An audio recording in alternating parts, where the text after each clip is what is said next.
Hello साथियों, कैसे हैं आप सब। आपका डीएलपी इंस्टीट्यूट में एक बार फिर से स्वागत है। देखिए, आज हम क्लास 10 साइंस का जो सेकंड चैप्टर है उसका क्षार टॉपिक डिस्कस करने वाले हैं। पिछले वीडियो में आपने अम्ल को पढ़ा था, अम्ल को समझा था।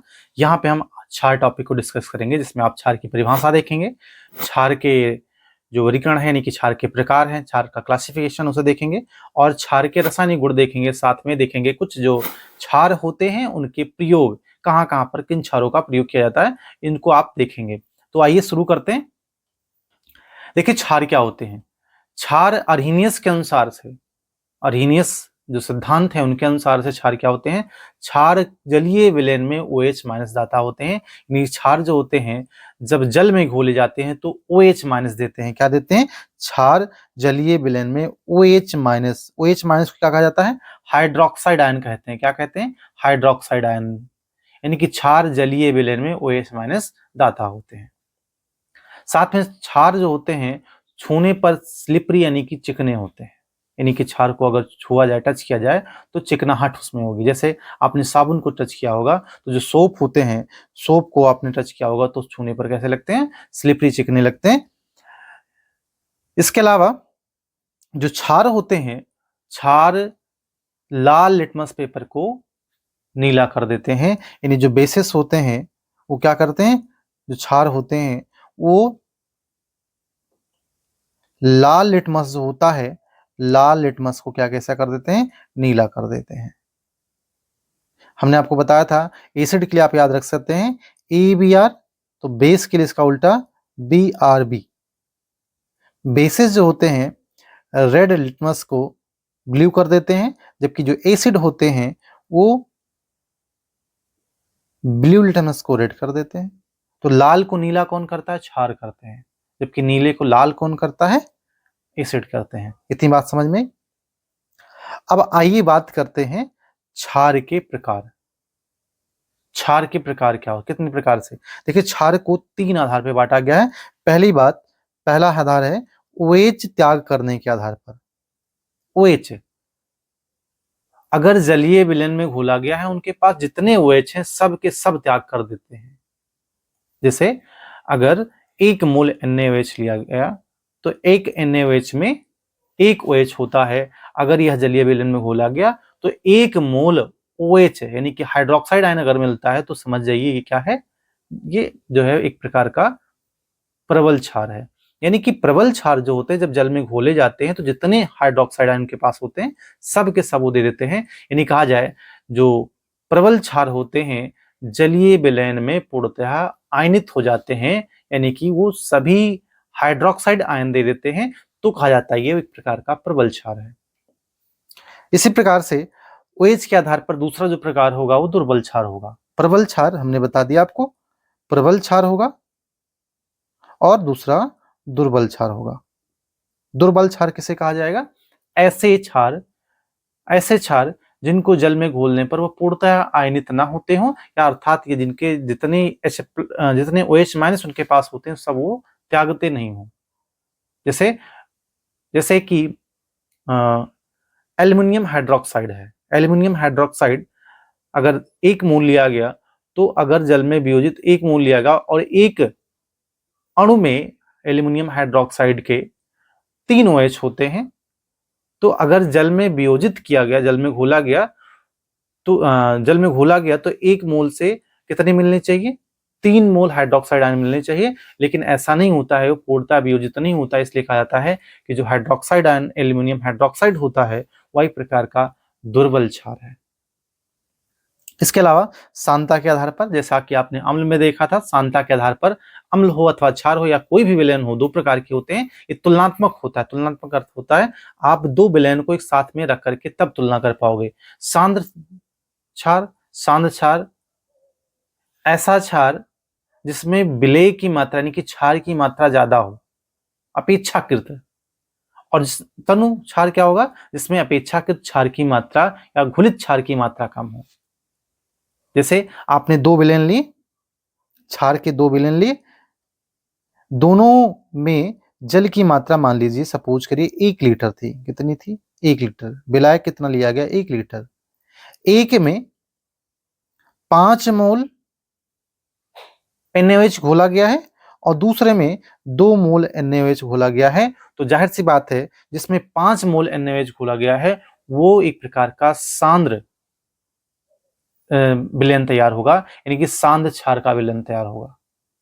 जबकि दूसरा जिसमें 2 मोल लिया गया है 1 लीटर में, वो तनु क्षार का विलयन तैयार होगा। इसीलिए अगर देखिए एक और देखते हैं, अगर 1 ही लीटर लिया गया और उस लीटर में 1 लीटर का दूसरा पात्र लिया गया, 1 लीटर जल है उसमें और उसमें 10 मोल NaOH घोल दिया गया, तब ये तीसरा जो हमने लिया 10 मोल, वो पहले दोनों से ज्यादा सांद्र हो जाएगा। तो सांद्र और तनु बताने के लिए आपको ये देखना होगा कि जो है दूसरे किससे तुलना की जा रही है, तो एक तुलनात्मक होता है। तीसरा है अम्लता के आधार पर।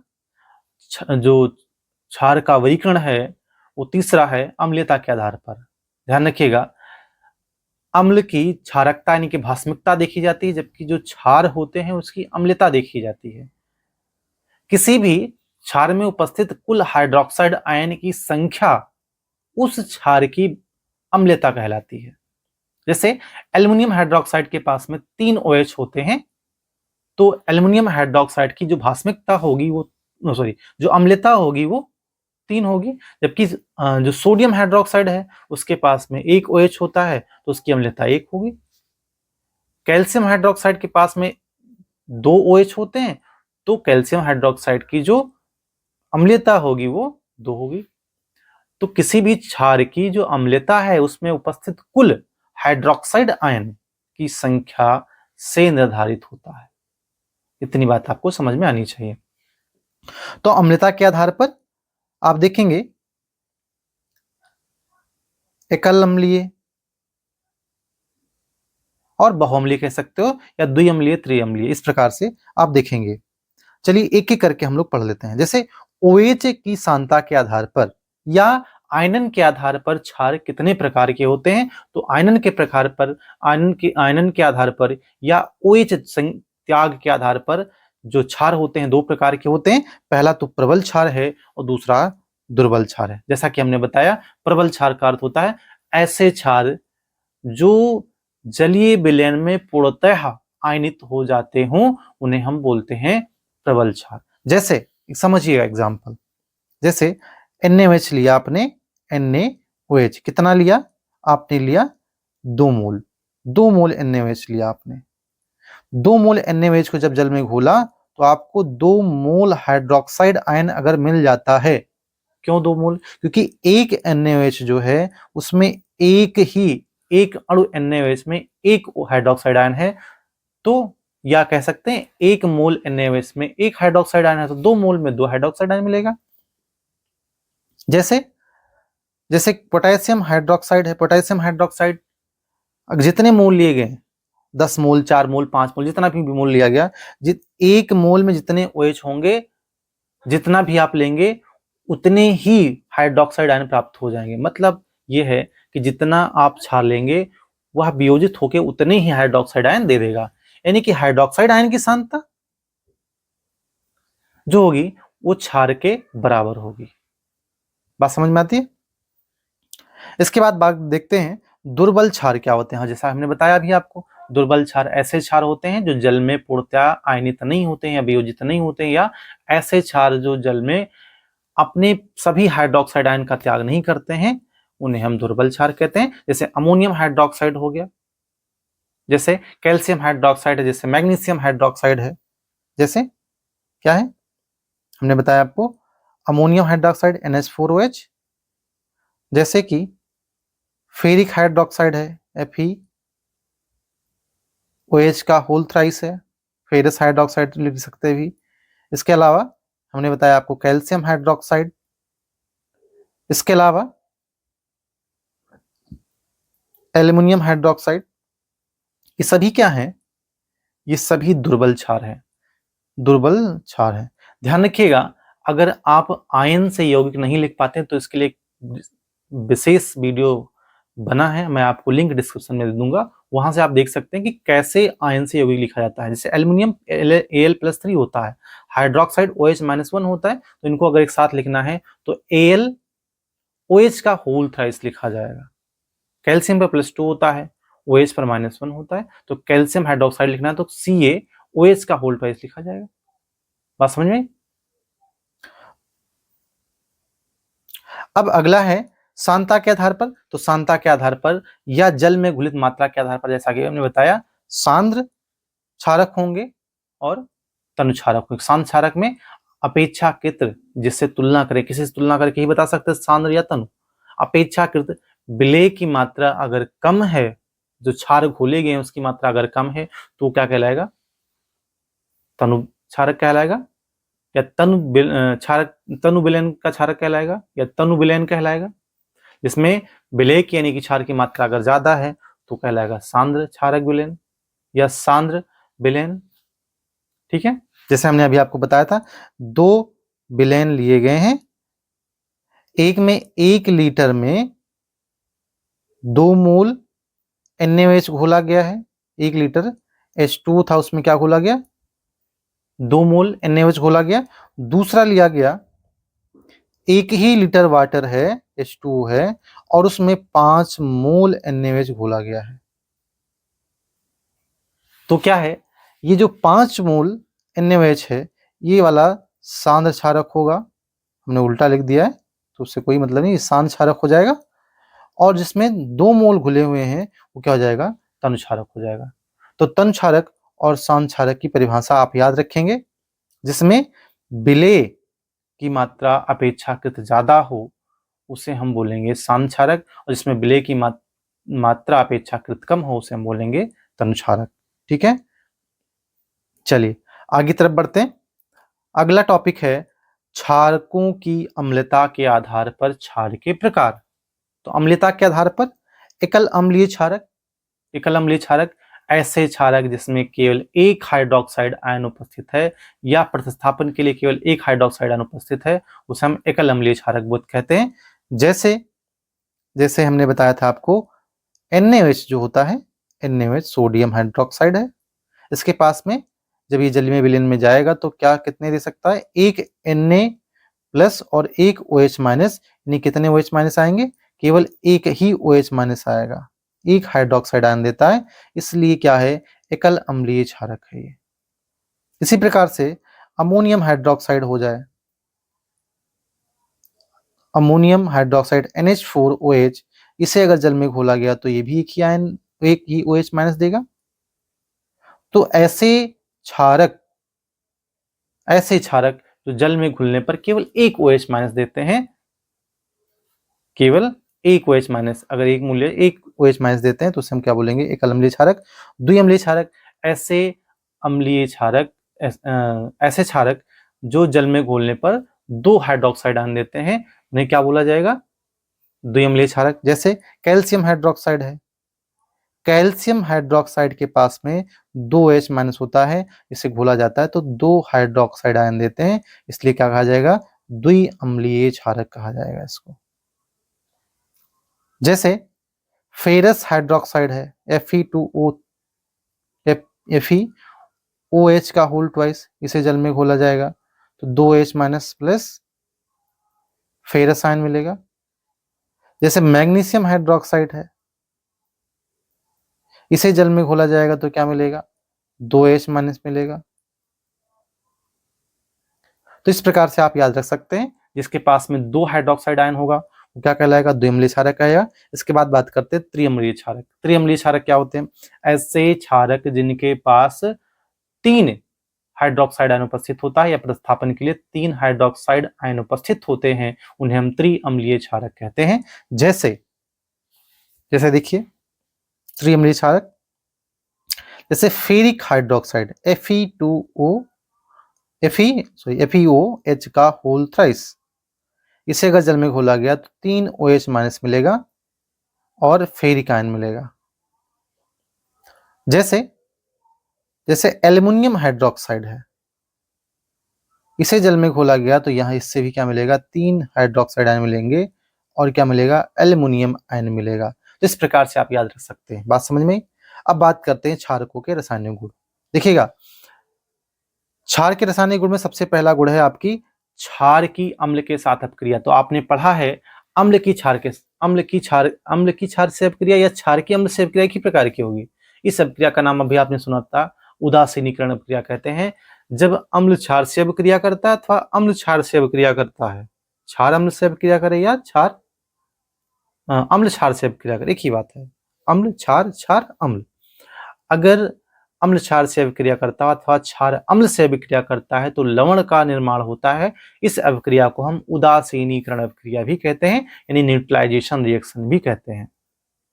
ठीक है, तो अम्ल क्षार से अभिक्रिया करके क्या बनाता है, लवण का निर्माण करता है। एक एग्जाम्पल से आपको समझाते हैं। जैसे आपने लिया एक क्षार NaOH, किससे अभिक्रिया करानी है, एक अम्ल से अभिक्रिया करानी है। ये रिएक्शन करके अभिक्रिया करके क्या बनाएगा, NaCl बनाएगा। NaCl क्या है, साल्ट है, नमक है, और जल निकलता है। तो यहाँ पे क्या बना, लवण बना।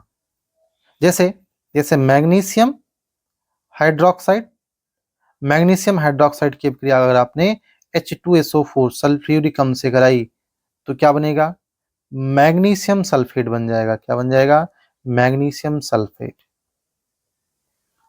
तो ये अम्ल है, अम्ल से अभिक्रिया कर रहा है, कौन अभिक्रिया कर रहा है, क्षार अभिक्रिया कर रहा है। तो क्षार चाहे अम्ल से अभिक्रिया करे अथवा अम्ल क्षार से करे, बात एक ही है, क्या बनेगा, लवण बनेगा। मेन उत्पाद लवण होता है, साल्ट होता है। ठीक है, जो धातुएं होती हैं, अधिकांश धातुएं जो होती हैं उनकी प्रकृति कैसी होती है, क्षारीय होती है। आपने पढ़ा है कि धातु हो, धातु के हाइड्राइड हो, धातु के ऑक्साइड हो, धातु के हाइड्रोक्साइड हो, ये सभी कैसे होते हैं, क्षारीय प्रकृति के होते हैं। तो धातु की जो प्रकृति होती है वो कैसी होती है, क्षारीय। और किसकी अभिक्रिया कराने की बात कर रहे हैं, क्षार की। तो क्षार क्षार से अभिक्रिया नहीं करता है, लेकिन कुछ धातुएं होती है, जैसे एल्युमिनियम है, जैसे जिंक है, वो क्षार से अभिक्रिया कर लेता है। तो क्या बनाता है, तो हाइड्रोजन गैस निकालता है और उसी का साल्ट बन जाता है। जैसे एग्जाम्पल के लिए देखिए, जैसे NaOH है, जैसे NaOH है, NaOH ने अभिक्रिया किया जिंक से। अगर जिंक से अभिक्रिया करता है तो क्या बनेगा, सोडियम जिंकेट बन जाता है। क्या बनता है, सोडियम जिंकेट बन जाता है। सोडियम जिंकेट और हाइड्रोजन गैस निकलती है। क्या निकलती है, हाइड्रोजन गैस निकलती है। तो सभी धातुएं क्षार से अभिक्रिया नहीं करती हैं। कारण क्या है, क्योंकि धातुएं भी क्षारीय प्रकृति की, क्षार क्षार से अभिक्रिया नहीं करता है। इसने बात ध्यान रखिएगा। अधात्विक ऑक्साइड के साथ अभिक्रिया नॉन मेटालिक ऑक्साइड के साथ। अब नॉन मेटल के जो ऑक्साइड होते हैं, धातु के जो ऑक्साइड होते हैं, वो अम्लीय प्रकृति के होते हैं, और क्षार तो क्षारीय प्रकृति का ही है। तो क्षार अम्ल मिलकर क्या बनाते हैं, लवण का निर्माण करते हैं। तो अधात्विक ऑक्साइड की क्षार से अभिक्रिया होने से लवण और जल का निर्माण होता है। तो इसको याद रखिएगा। जैसे NaOH की अभिक्रिया कार्बन डाइऑक्साइड से अगर कराई जाए तो क्या बनेगा, सोडियम बाइकार्बोनेट बनता है और जल निकलता है। तो याद रखिएगा, धातु जो धातु के हाइड्रोक्साइड होते हैं, यानी कि जो क्षार होते हैं, क्षार अधातु के ऑक्साइड से अभिक्रिया करके लवण तथा जल का निर्माण करते हैं। किसका निर्माण करते हैं, लवण तथा जल का निर्माण करते हैं। ठीक है, अब है वसा तथा वसा, क्षार की वसा के साथ अभिक्रिया। क्षार वसा के साथ अभिक्रिया करके क्या बनाता है, साबुनीकरण की अभिक्रिया आपने पढ़ी होगी। साबुनीकरण की अभिक्रिया क्या होती है, वसा तेल की अभिक्रिया जब हम क्षार के साथ कराते हैं तो ग्लिसरॉल और साबुन बनता है। क्या बनता है, ग्लिसरॉल और साबुन बनता है, जिसे हम साबुनीकरण की अभिक्रिया करा कहते हैं। एग्जांपल से देखिएगा, जैसे जो फैटी एसिड होते हैं,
क्षार की वसा या तेल के साथ अपक्रिया कैसे होती है। आपने साबुनीकरण की अपक्रिया पढ़ी होगी। साबुनीकरण की अपक्रिया में क्या होता है, वसा जो होता है, तेल जो होता है, उसकी अपक्रिया क्षार से कराई जाती है, जिससे साबुन का निर्माण होता है और ग्लिसरॉल बनता है। यानी कि अगर वसा की अपक्रिया क्षार से कराई जाए तो ग्लिसरॉल तथा साबुन का निर्माण होता है, और इस अपक्रिया को हम साबुनीकरण की अपक्रिया भी कहते हैं। देखिएगा कैसे अपक्रिया होती है। जो फैटी एसिड होते हैं उनको कैसे लिखोगे आप, उसमें एस्टर बॉन्ड होगा, एस्टर, ध्यान रखिएगा उनमें क्या पाया जाएगा, उनमें एस्टर बॉन्ड होगा।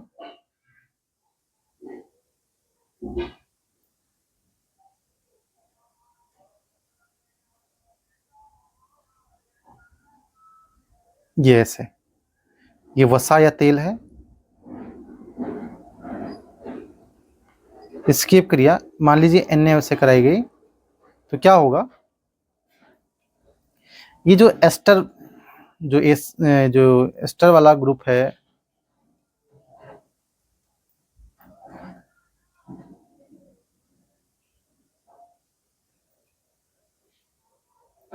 ये यहां से ऐसे ऐसे ब्रेक करेंगे और इधर OH, इधर जो है Na और इधर OH, क्योंकि NaOH में क्या है, Na प्लस है और OH माइनस है, तो ऑक्सीजन पर माइनस चार्ज आता है, तो यहाँ पर Na और इधर आएगा प्लस चार्ज, तो इस माइनस OH माइनस, यानी कि जो आपका CH2 ऊपर CH फिर CH2, इससे इन तीनों से लग जाएगा OH, इसका नाम है ग्लिसरॉल, और बाकी आपका क्या बचता है RCOO, इसके साथ लग जाएगा Na, और ये साबुन है, क्या है ये साबुन है। तो ये साबुनीकरण की प्रक्रिया है, ठीक है। चलिए अब बात करते हैं कुछ प्रमुख क्षारकों की उपयोग, याद रख लीजिएगा बहुत इंपॉर्टेंट है। जैसे सोडियम हाइड्रोक्साइड है, क्या है, जैसे कि सोडियम हाइड्रोक्साइड है, जिसे हम क्या कहते हैं, कास्टिक सोडा भी कहते हैं। इसका उपयोग साबुन के निर्माण में, कागज के निर्माण में, अपमार्जक के निर्माण में, पेट्रोलियम शोधन, कपड़ा उद्योग इत्यादि में किया जाता है। कैल्शियम हाइड्रोक्साइड को जिसे हम चूने का पानी या बुझा हुआ चूना भी कहते हैं, इसका उपयोग क्या करते हैं, चमड़ा उद्योग में करते हैं। अम्लीय मृदा को सही करने के लिए किया जाता है, जल एवं गंदे नालों के उपचार के लिए करते हैं, विरंजक चूर्ण के निर्माण में करते हैं, प्लास्टर बनाने में करते हैं, मोटाज बनाने में किया जाता है, सीमेंट बनाने में भी इसका उपयोग किया जाता है। मैग्नीशियम हाइड्रोक्साइड क्या होता है, देखिए मैग्नीशियम हाइड्रोक्साइड के जलीय विलयन को मिल्क ऑफ मैग्नीशिया कहा जाता है, जिसका उपयोग जो है अम्लता को दूर करने के लिए करते हैं। जब जो है ज्यादा एसिडिटी हो जाती है पेट में, अम्ल ज्यादा हो जाता है, तो इसका उपयोग किया जाता है।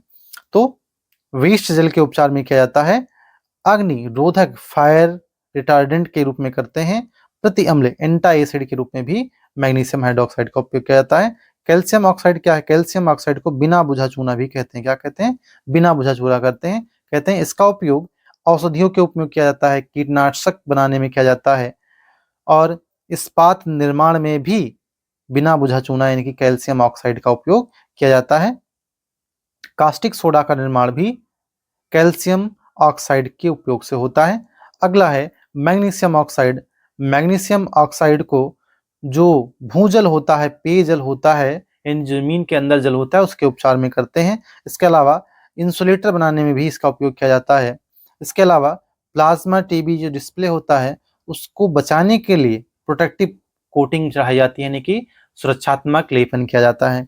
इसके अलावा पोटेशियम हाइड्रोक्साइड, जिसे हम कास्टिक सोडा कहते हैं, ये वैद्युत अपघट्य के रूप में कार्य करता है, यानी कि बैटरियों में वैद्युत अपघट्य के रूप में इसका उपयोग किया जाता है। इसके अलावा सॉफ्ट साबुन क्या होते हैं, जैसे कि शेविंग क्रीम है, शैम्पू है इत्यादि, इसके निर्माण में पोटेशियम हाइड्रोक्साइड का उपयोग करते हैं। जैसा आप याद रखिएगा, सोडियम जो होता है वो हार्ड साबुन में पाया जाता है, हार्ड सोप में होता है, जबकि जो पोटेशियम होता है वो सॉफ्ट साबुन में होता है। किसमें पाया जाता है, सॉफ्ट साबुन में। यानी पोटेशियम के जो साल्ट होते हैं वो, जैसे देखो RCOO, अगर के लिखा तो इसका मतलब ये सॉफ्ट सोप का है, और अगर यही लिखा हुआ RCOO Na तो इसका मतलब ये हार्ड सॉफ्ट का है, इतना ध्यान रखिएगा। वीडियो अच्छा लगे तो लाइक करें, शेयर करें, कमेंट करें और अपने मित्रों के साथ साझा करें, और अगर कोई डाउट रह जाए तो उसे पूछना भूलें। आपको फिर से एक बार वीडियो देखने के लिए बहुत बहुत धन्यवाद।